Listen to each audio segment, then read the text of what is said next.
Everyone, welcome back to the surgical canvas. In this video, we will be discussing about the occlusion. It is very important topic in plastic surgery in case of maxilla and mandible fracture as well as in cases of orthodontic surgeries. First of all, we will understand that there are two sets of teeth, the maxillary teeth and the mandibular teeth. They are arranged in a fashion of a horseshoe. The first is the central incisor, then lateral incisor, then canine, first premolar, second premolar, first molar, second molar, and there are third molar wisdom teeth which are present in few population. All the teeth anterior to the canine are the anterior teeth. So these are the anterior teeth. This is the posterior teeth of the maxilla. These are the posterior teeth of the mandible, and these are the anterior teeth of the mandible. Let us assume that a teeth is a cube. So cube has 6 faces, but one of the face, this face is stuck in the gums. So the teeth has only 5 faces. The lower one is the occlusal surface. Then close to the midline, this face is the mesial surface. Away from the midline, this face is the distal surface. Towards the tongue is the lingual surface, and away from the tongue and towards the cheek and the lips are the buccal surfaces. Now let us see the 4 cusps in the maxillary molars. So let us assume that this is the midline and anteriorly is the buccal region. So here is buccal region, this is midline, and towards this is the labial side. So this is the mesiobuccal cusp.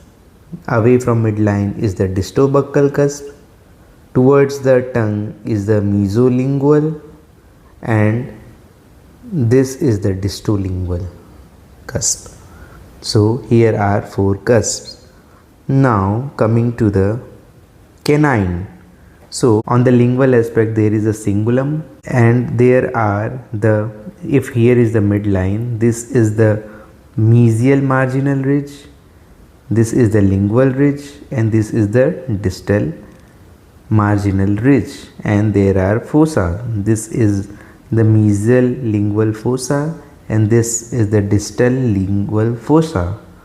Now coming to the mandibular cusp. Similar to maxillary cusp, there are also mandibular cusp. So if this is the midline and this is the cheek side or the lip side, this is the mesiobuccal cusp, this is the distobuccal cusp, this is the mesolingual cusp, and this is the distolingual cusp. Additionally, a 5th cusp, a distal cusp, is also present here. Important point is this central groove and this central fossa. Now coming to the normal occlusion.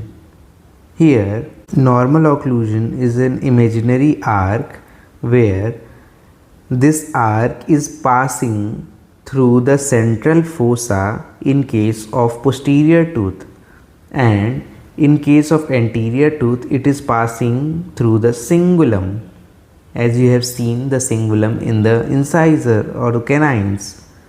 And in case of mandibular tooth, this imaginary line of occlusion is passing through the buccal cusp in the posterior tooth and on the incisal ends on the anterior tooth. Therefore, the normal occlusion as measured from the first molar is that this mesiobuccal cusp, this is the midline, so this is the mesio, and this is the buccal side, so this is the mesiobuccal cusp, which sits on the